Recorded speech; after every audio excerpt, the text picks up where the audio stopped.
नमस्कार। आंतों में सूजन को बेसिकली इन्फ्लेमेटरी बाउल डिसीज के नाम से जाना जाता है। इन्फ्लेमेटरी बाउल डिसीज मतलब आईबीडी। इसके होने के कारण क्या क्या होते हैं, ये आईबीएस से किस तरीके से डिफरेंट है, इसके टाइप्स कौन से होते हैं, क्या क्या लक्षण देता है ये, इसके कॉम्प्लिकेशंस क्या क्या हो सकते हैं और इसका मैनेजमेंट किस तरीके से किया जाना चाहिए, आज हम ये सारी बातें इस वीडियो में अच्छे तरीके से समझेंगे। तो वीडियो को अंत तक जरूर देखें। अगर अभी तक आपने इस चैनल को सब्सक्राइब नहीं किया है तो प्लीज इस चैनल को सब्सक्राइब जरूर कर लीजिए, ताकि भविष्य में जो भी वीडियोस बनाए जाएं उनके नोटिफिकेशन आप तक पहुंचते रहें। अल्सरेटिव कोलाइटिस आईबीडी दो प्रकार की होती है, एक होती है क्रॉन्स डिसीज, दूसरा होता है अल्सरेटिव कोलाइटिस। तो आज हम अल्सरेटिव कोलाइटिस पर बात करेंगे। जैसा कि नाम से ही पता लग रहा है कि कोलोन में आइटिस है, इसका मतलब कोलाइटिस। तो कोलोन में आइटिस मतलब कोलोन मतलब बड़ी आंत, आइटिस मतलब इन्फ्लामेशन। इन्फ्लामेशन मतलब 5 साइन, रूबर, ट्यूबर, डॉलर, केलर और फंक्शनल आइसिया, ये पांचों साइन मिलेंगे।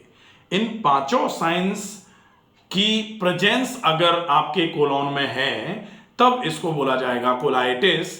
लेकिन अगर ये अल्सरेटिव पैटर्न में आ जाए तब इस कोलाइटिस को अल्सरेटिव कोलाइटिस बोला जाता है। अल्सरेटिव कोलाइटिस किस तरीके से ये अपनी प्रेजेंस को शरीर में शो करती है, तो सबसे पहले हो सकता है ब्लडी डायरिया हो रहा हो, एब्डोमिनल क्रैम्पिंग हो रही हो, बार बार मोशन जाना पड़ रहा हो। फ्लेयर अप सिम्टम्स जो होते हैं वो ये वाले होते हैं।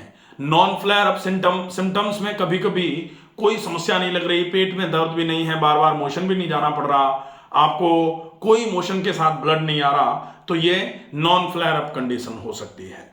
इसके बाद अगर इसके टाइप्स की बात करी जाए तो ये सामान्य तौर पर 4 भागों में विभाजित किया जा सकता है। सबसे पहले होता है जो अल्सरेटिव प्रोक्टाइटिस के नाम से जाना जाए। अल्सरेटिव प्रोक्टाइटिस का मतलब होता है कि जो आपका रेक्टम है, रेक्टम जिसको मलाशय बोला जाता है, उस जगह पर अगर अल्सरेशन आ जाए तो इसको बोला जाता है अल्सरेटिव प्रोक्टाइटिस। अल्सरेटिव कोलाइटिस का मतलब जरूरी नहीं है कि पूरे के पूरे कोलोन में ही अल्सरेशंस हों। तो अल्सरेटिव प्रोक्टाइटिस मतलब केवल रेक्टम वाले हिस्से में। एक होती है सिग्मोइडाइटिस। सिग्मोइडाइटिस का मतलब होता है सिग्मोइड कोलोन में ये चेंजेस आए तब इसको बोला जाता है सिग्मोइडाइटिस। तीसरा होता है लेफ्ट साइडेड कोलाइटिस।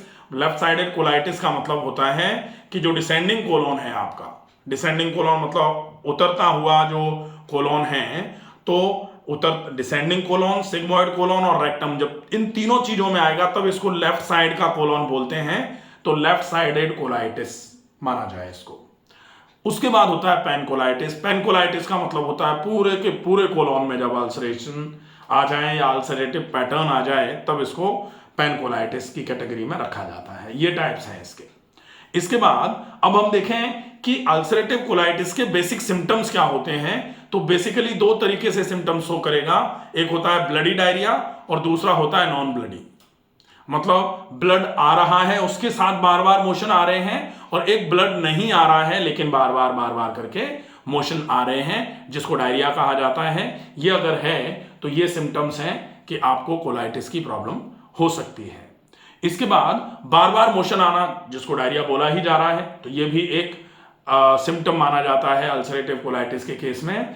कभी कभी एकदम से मोशन जाना पड़ जाएगा, रुक नहीं पाएंगे आप, पेट में एकदम से आवाज आई घड़र घड़र की और एकदम से आपको मोशन जाना पड़ेगा। अगर ऐसा लग रहा है तो भी ये साइन हो सकता है कि आपको आईबीडी में अल्सरेटिव कोलाइटिस के लक्षण शो कर रहा है।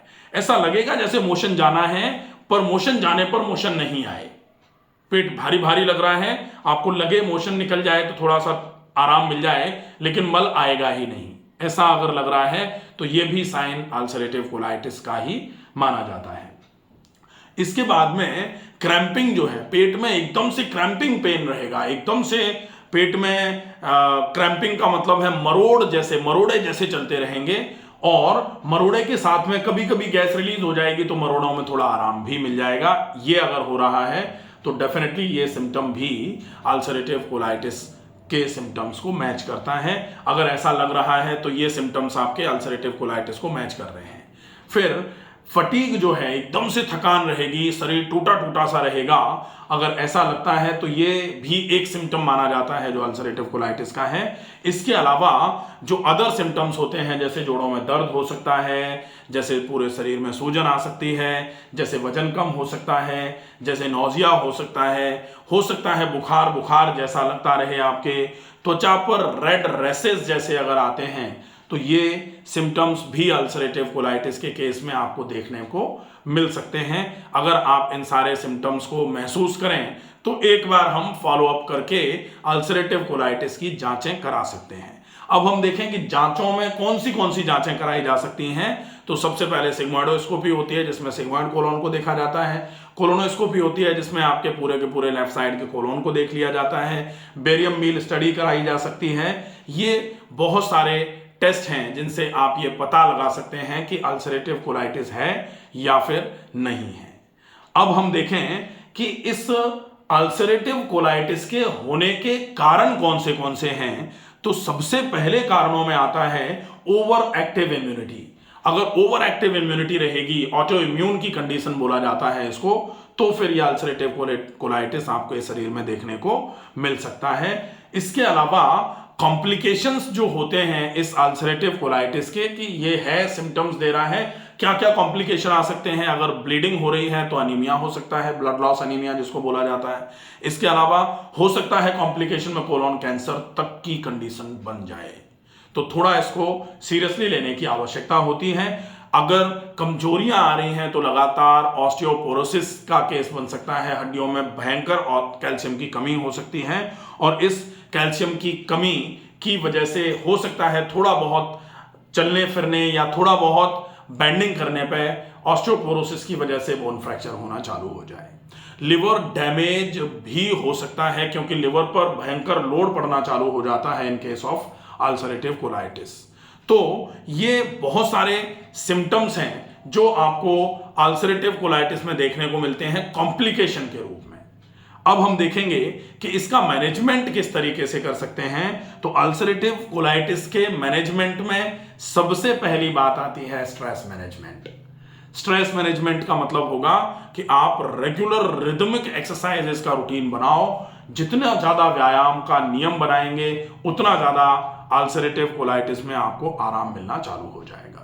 इसके अलावा दूसरा होता है कि NSAIDs अगर आप ले रहे हैं, अगर आप कोई भी पेन किलर्स ले रहे हैं, तो प्लीज पेन किलर्स को जितना संभव हो अवॉइड करने की कोशिश की जाए, क्योंकि पेन किलर्स जब जब बढ़ेंगे तब तब आपका ये केस जो है एकदम से ट्रिगर हो जाएगा, ज्यादा सिम्टोमेटिक हो जाएगा, तेज समस्याएं आपको आना चालू हो जाएंगी।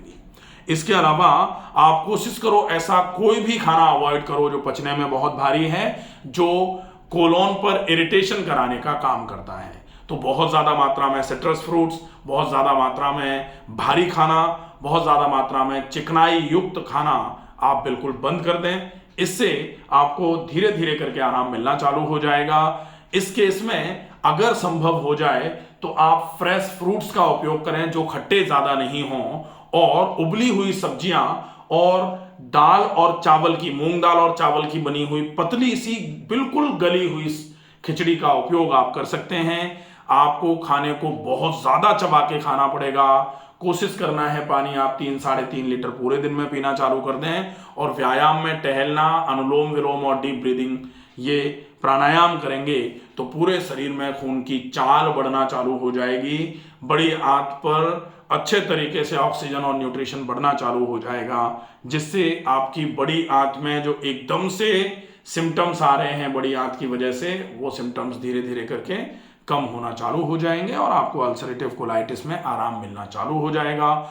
आप चाहें तो इस केस में मट्ठा का कल्प कराया जाता है, जिसमें तक्र कल्प जिसको कहा जाता है, लगातार लंबे समय तक सिर्फ छाछ पिलाई जाती है, छाछ के अलावा और कुछ खाना पीना नहीं होता है, और कंप्लीट रेस्ट के साथ में थोड़े से ऐसे प्राणायाम और थोड़े से ऐसे व्यायाम जो शरीर में खून की चाल को बढ़ाने का काम करते हैं, उनके साथ में केवल मट्ठा पर रहा जाता है।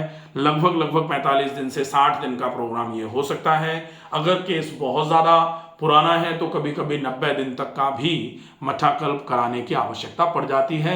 अगर आप इस समस्या से जूझ रहे हैं, आप कंसल्ट करने के लिए कमेंट बॉक्स में लिख सकते हैं। अगर आपने कोलोनोस्कोपी कराई है तो कोलोनोस्कोपी की रिपोर्ट भेजी जा सकती है, नंबर आपको कमेंट बॉक्स में भेज दिया जाएगा। आशा है ये वीडियो आपको पसंद आएगा। ज़्यादा से ज़्यादा लोगों तक इस वीडियो को शेयर करें। स्वस्थ रहिए, सुरक्षित रहिए। धन्यवाद।